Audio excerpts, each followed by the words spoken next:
We are backstage right now. We've got about 25 seconds to go, and we will be live with River West Radio. As always, they are found at riverwestradio.com. We are live on there every Wednesday night at 7:30 p.m. Central, and we are 10 seconds from showtime. Stand by. 5 seconds, Captain. 3 seconds, Captain. Welcome to AbilityMKE Now. My name is Sue Roskoff. AbilityMKE Now is a show all about integration, bringing people with disabilities and people that don't have a disability together, enjoying life here in the Milwaukee area. We all have different abilities, and here at AbilityMKE Now, we dive into this topic of diverse abilities. The concept of disability, it's a wide range of possibilities. We could be talking about physical or mental disabilities, the deaf and hard of hearing community, blindness, chronic pain, mental health diagnosis, goals of substance use reduction, and the list goes on. We all have our own experience with disability, whether it's our own, with people we know, or with people we encounter in our daily lives. Here at AbilityMKE Now, we break down the barriers and celebrate the ability in all of us. I am excited to be bringing some wonderful folks to the show today. First, I'm going to go ahead and bring in our featured guest. We have Dr. Brian Grossman joining us, and Dr. Brian is all about strengthening mental agility and focus. I was reading a bit about his background, and I love the phrase I found with him: calm, cool, and crushing it. Does that not sound like something you want to know more about? I'm going to go ahead and bring Brian in and have him share a bit more about his background. Dr. Brian, so glad to have you joining us. Thank you so much. I'm honored to be here. Really appreciate the time, and I'll just jump right in. So my background, had a disability, probably still do, as many of my friends would say, but I had a neuromuscular disorder growing up, and magically, thanks to, I'll say, medical science and God, it left my system. I was probably misdiagnosed. I had myasthenia gravis, which was not mental, muscle weakness. So if I played 20 minutes of basketball with my friends, it would be as if I played a full game. And so what that got me started on is, why do people treat you differently if they can't see any kind of physical disability? And why are you treated different? And how do you fit in? So I always learned early on, because I couldn't be an athlete, how do you fit in? So I did drama and community service and volunteer work, but I went straight through high school and college, got my PhD, worked with a seminar company after that for a while. Well, my specialty was substance abuse in children and adolescents. So what's framed my whole outlook is, how do you take a step up? So my postdoc internship was underachieving adolescents, kids testing like geniuses and bringing home Fs. Now, when you're in the Rockville, Maryland area and your parents are Fortune 100 owners or congressmen's kids, that's a cardinal sin. And depending upon your religion, it's a cardinal sin. So I learned it's all about self-esteem and self-confidence. And do you believe in yourself? Now, that's not the only secret. And so from there, I worked with a seminar company, traveled around the country, got to go to England and Australia twice.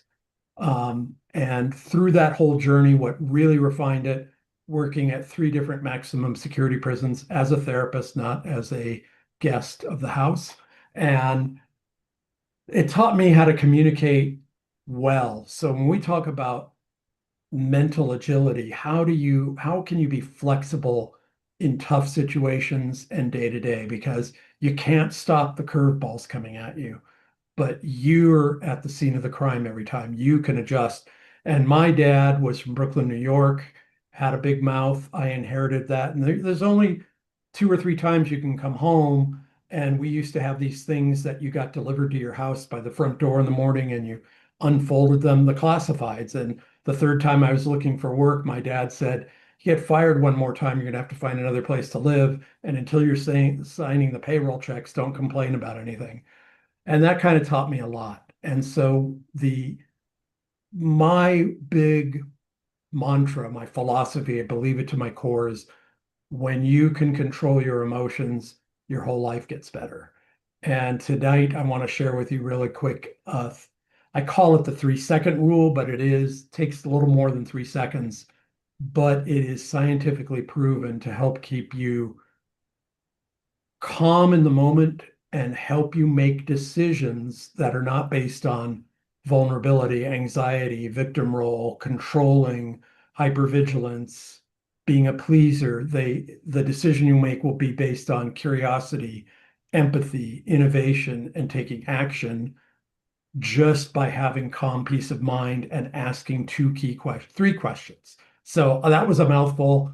I'm going to be quiet and listen to you, Sue. No, I you got me curious because I know I, controlling emotions is tough. Somebody does something near you and you just, at least me, I react. And Yeah. I know there's times where I should pause, but that's hard, right? Yeah. And just through my own medical issues, dealing with my parents' medical issues, and learning to be assertive, even if you're an introvert, even if you're shy. I would encourage everybody listening to this, when you're with a medical person, when you're on a job interview, when they're done asking you questions, ask questions. So if you don't ask, you don't find out. And I remember when my father-in-law was going through cancer treatments, they had a big new hospital setting in Norfolk, Nebraska. So it's 2 hours from their home in Creighton. We flew in from LA, and the oncologist looks at my parents and he says, "Do you have any questions?" And they didn't say anything. And I said, "Doctor, for as many times as you meet with them, if you say, 'Do you have questions?' and they don't have any, they didn't hear a word you said. So make sure they turn their hearing aids on." My mother-in-law, bless her heart, had an accordion of post-it note questions. She just unpacked it and asked all of them, and it was great. And that's what you need. You need that assertiveness. So let me just share with you two techniques. So you get put down in front of others. Somebody's ticking you off. You're taking it personal. This is going to sound so familiar because you've all heard this. Simple, but not easy. Because to do it in the crisis moment or the tension moment is hard. So we're going to neurologically rewire your brain right now. So just think for a moment the last time you were ticked off, frustrated, couldn't take it.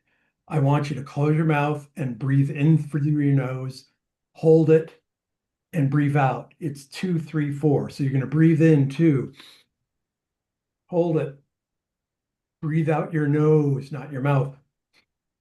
3, breathe in 2,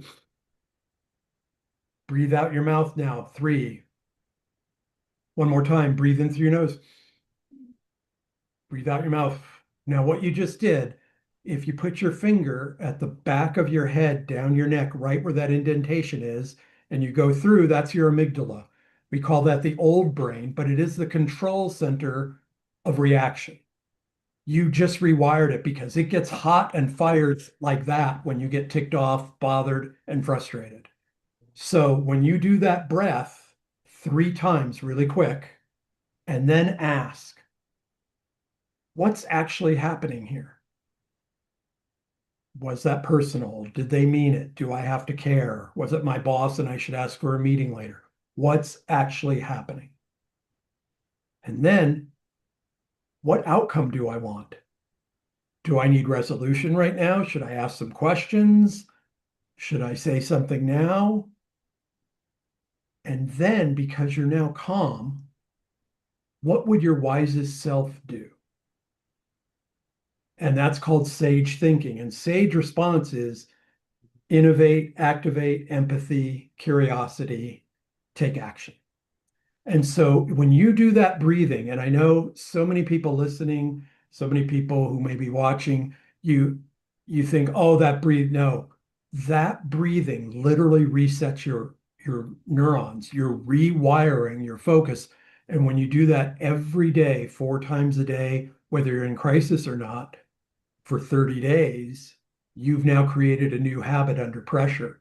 And I got to tell you, working at a maximum security prison, a lot of pressure. And I got in Inmates love to test the new therapist. And I've been challenged by every question you can imagine. And when a guy can put you down with his thumb, you don't have a big mouth. But another thing is when somebody's yelling at you, just let them go. They're going to run out of air. And then you to do that breathing. And a great question to ask is, how would you respond if I asked you if I did that to you? And you just don't say another word. And it gets people to rethink because they're expecting you to go off. And when you don't, you've changed the control to you.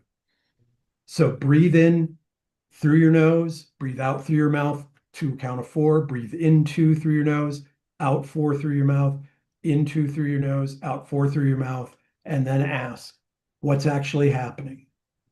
What outcome do I want?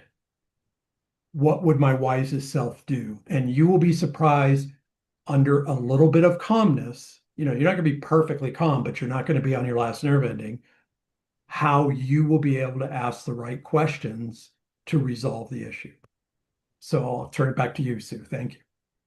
Excellent. Oh my gosh, so many good things. I was jotting notes down as you're saying this because it makes so much sense. It really does. So I'm gonna go ahead. I do have another guest in the wings here. I'm gonna go ahead and bring him in to join this conversation.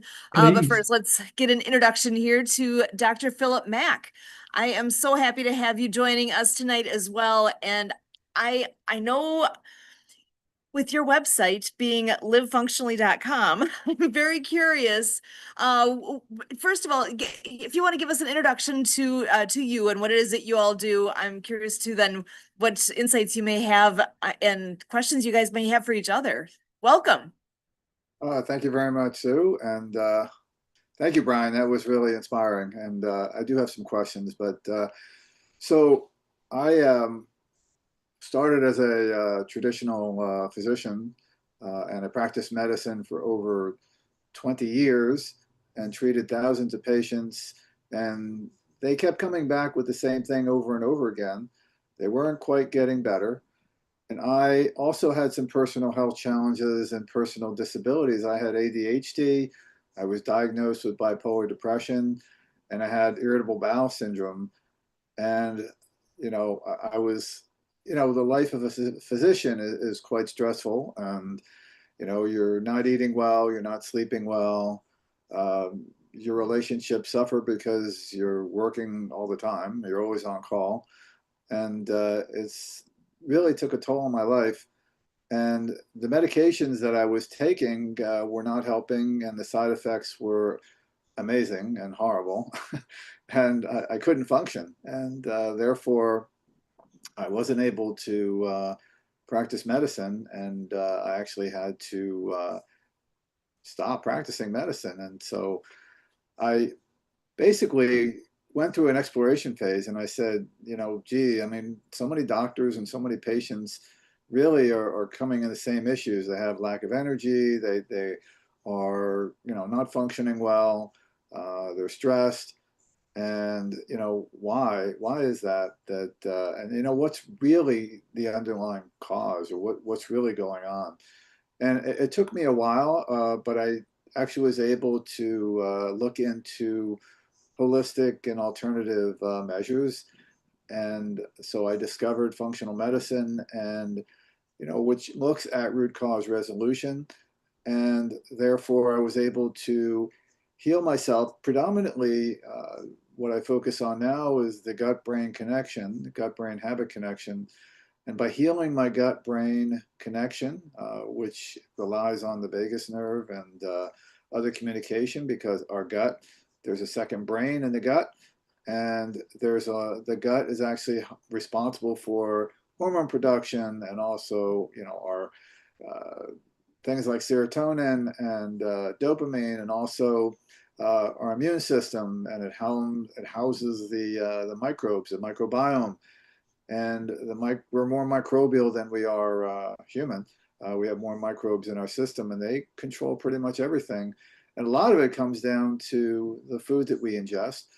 And so by eating the right food and prioritizing sleep and, lifestyle, and, taking care of yourself, controlling or managing your stress, including some of the things that Dr. Brian had said, really helped me, and my ADHD got better. My IBS took a little work with gut healing, but that got better, and the bipolar depression also got better with appropriate therapy and gut healing. So then I became a certified functional nutrition counselor and consultant, practitioner, and coach. And now I can help other people who have similar issues and other disabilities, such that I suffered. And now I'm able to help them because of what I went through, with lifestyle, nutrition, and also targeted supplementation when necessary, and really digging and finding the root of why people are suffering. So I had a question. So I like the fact that the 3-second rule, as you say, and taking the time to process things, and there's obviously the mindset is tremendous, because I think mindset and food are two major things that we need for our health. So how did you go about dealing with your myasthenia gravis? Obviously, stress definitely plays a role, but what other things were you doing to kind of help you get your myasthenia gravis better? Because that's a fairly serious condition, and obviously it's an autoimmune type problem. So what were the things that you did to kind of get you better, and how did you, I'll be honest. I spent the first 3 years from age, well, 2 years from age 10 to 12, not taking medication regularly, suffering the consequences from that, having grades go up and down. And then when I was 15 and a half, no, 12 and a half, I had been going to my pediatrician's office weekly, and our rabbi's daughter was there with her daughter. And she says, can we go outside the waiting room for a minute? And I said, sure. And she says, what are you doing here every week? And I said, I know, I talk to the doctor every week. And my doctor was one of the first pediatrician clinical psychologists for children. oh, wow. And so I was in therapy and didn't realize it. And she literally gave me kind of like the 3 questions, what's actually happening here. She said, you know what? So Rabbi, so what are you doing? What's our mission in the world? And I said, well, I'm not bar mitzvah yet. She said, what's our mission in the world? You've been going to Sunday school forever. I said, educate others, be a light unto nations, empower other people. She says, you got it. What do you want to be when you grow up? And I said, well, I know I don't want to take over my dad's clothing factory, so I want to be a psychologist or speaker or both. And she said, do that, ignore everything else, and take care of your health. And in about 6 more months, you won't need to go to therapy anymore. And so I thought that was pretty funny, but it was eating right, because when I ate lousy, it impacts your immune system more, right? And so I can't say I mastered those habits when it left my system and I was off medication at 18. I stayed out later than usual and did this and that, but nothing crazy. I've always been a nerd. But I've had my own health journey, and Dr. Phil and I had a chance to talk a month ago or so about how we can connect better. I ballooned up to 380 pounds working at the maximum security prison. So, stress doesn't really impact you at all. And I figured out that pasta, chocolate, and wine can really ward off a lot of stress. There's just side effects to that. So I had a second weight loss surgery. I had lap band, did well, didn't do well after, had the lap band taken out and had my stomach cut in half. And I realized then I am the dumbest psychologist or PhD on earth. All of my eating was emotional, and my wife drove 5 hours away where I was living, and every carb, every bread, every cracker was thrown out of the house, and I went on a plant-based diet. Now I do eat chicken, I do eat fish. I've never been a steak fan. I know that sounds weird to people. Growing up, my parents had heart issues, so my friends would always say our barbecue burgers taste different, and I didn't know till I was 16. My mom used ground turkey meat and ground meat mixed together with Lipton onion soup mix. So we had healthy burgers, and I just never told anybody after I learned. And, but what you said, Dr. Phil, is I want people to get this. So your emotions, your immune system, and your eating habits are tied together. And you do not have to go from today to tomorrow to 100% plant-based. If you eat one more vegetable for a month per day, that's it. Just one more vegetable, then you're cut out one artificial foods, crackers, chips, just eliminate one of them and substitute that for a vegetable. I now love celery and peanut butter, carrots, and I shred them and I put them in every meal. And, my wife has banned me from buying any more kitchen gadgets. I have two Instant Pots, two air fryers, non-stick, stainless steel, no PFOAs. And, we just don't have room for anything else. But I love cooking healthy, eating healthy. And for me, anything with more than 5 grams of sugar, my whole body starts to shake. And so, that stuff with erythritol. Oh, it's no sugar. Well, that's an artificial thing. You can use monk fruit. You can use stevia. Anyway, I'm going off on a rant. I got to be quiet. Dr. Phil, take over, please. But I want everybody listening to know there's a connection. So when you contact Sue or Dr. Phil or myself, there's a connection to all of this. But I want you all to know, if you just go step by step, you can easily start moving forward. It really is one step at a time. Nobody does success all or nothing. We're not Michael Jordan or Kobe Bryant. If I was making $500 million a year, I would have my own trainer 24/7 and live in the gym. But, I'm not the personality to grind every day for 30 years. I got to go see my science fiction movies. Right. No, I wholeheartedly agree. It's definitely a step-by-step process. So you can actually reverse your metabolic health in 30 days by just doing foundational things, just prioritizing sleep, prioritizing real food, healthy fat, fiber, and protein with every meal. Uh, you can do, avoiding mindless eating, avoiding, processed foods and seed oils. Stop talking about me. And making, no, you what? What was that? I didn't hear that. He muted himself. I said, stop talking about me. No, that Oh, that used to no, be no. my go-to, My get upset and eat something. So, snack, they're watching TV. They have no idea what they're eating, and before you know it, they ate a bag of chips. I mean, I've done that too. So, and also sunlight. Sunlight's really important. Set your rhythm. And, we all are basically run on rhythms. And, we need to wake up at the same time in the morning. We need to go to bed the same time every night. Even the timing of our meals is important. And, so everything's on a circadian rhythm. And certainly when we get sunlight in the morning, it helps with vitamin D. It also helps with um, to turn off our melatonin. We're more awake. And also it has an effect on our energy cells, our mitochondria. And so sunlight is really crucial in being outdoors. They found so many benefits for people being outside. They took people who were in a hospital setting and put them outside and gave them sunlight, and they all got better.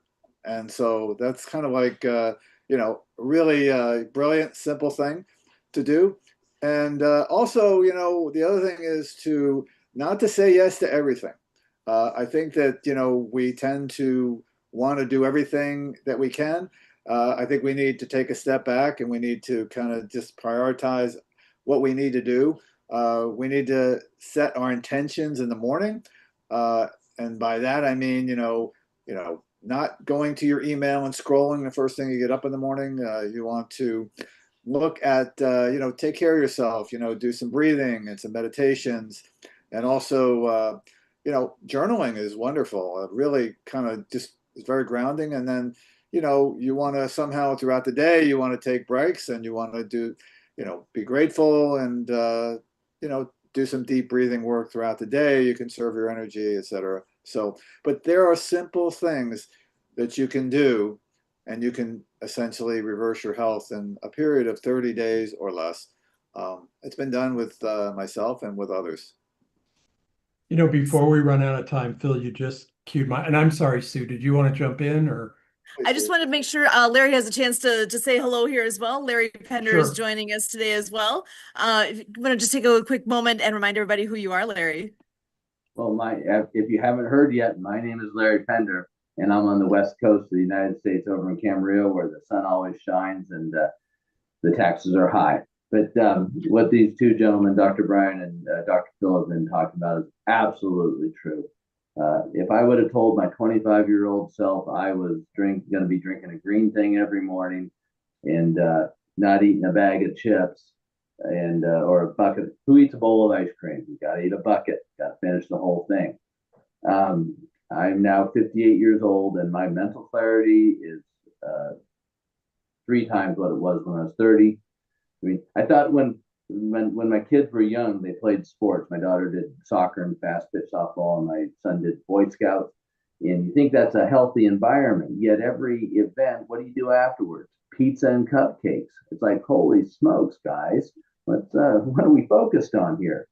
But over time, as we gain the habits of not just the physical habits that these two gentlemen talked about, it's the mental habits where it's you don't need that sugar anymore, you don't need that piece of pizza, and you find other avenues. 5 push-ups, that solves the situation for me, Dr. Brian. Said not the breathing, the push-ups. So appreciate you guys coming on the show here. I'm definitely focused on the world of call myself a nutrition champion because it's made a huge difference. So no, I'd love to connect with you. Yeah.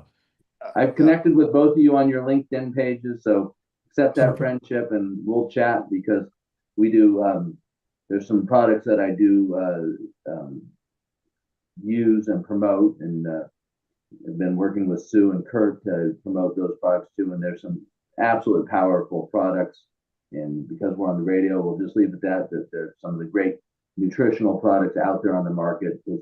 It's not, as you guys both mentioned, it's not always what you add into. You take away the right things, add in the right things, and it makes an amazing difference. Got to have the good fuel. Back to you, Sue. Excellent. And I do want to make sure people can find you if they have questions, if there's any more, there's so much information available. So with Dr. Philip Mach, I know your website is livefunctionally.com. And with Dr. Brian, Dr. Brian Says, S-A-Y-S, drbriansays.com. You can find more information there as well. And is anything else you guys would like to share out that way? Real quick, the doctor is DR, not spell out doctor. So that way you'll get there. So drbriansays.com. And just with the functional thing, I was lucky right before this was on a webinar, and Brian Tracy, who's been a prolific personal development champion, hundreds of books, got me through grad school, Psychology of Achievement. He said, if you want to be healthy and wealthy, do this every morning for 90 days and continue after. Write down 10 goals on a piece of paper every morning and check off what you did, even if one of them by the end of the day. But then look at those goals and ask yourself which one's the most important thing to do. And if you focus on that and then you eat healthy, you will build wealth, you will build health, you will build yourself into, I think he's in his mid-80s. He said, you'll look as good as me for as long as me. So anyway, I just want to leave that tip because I think it fits in with what Larry said, what Dr. Phil shared with us. It is a combo pack thing. Obviously, my focus is emotional mastery and eating well.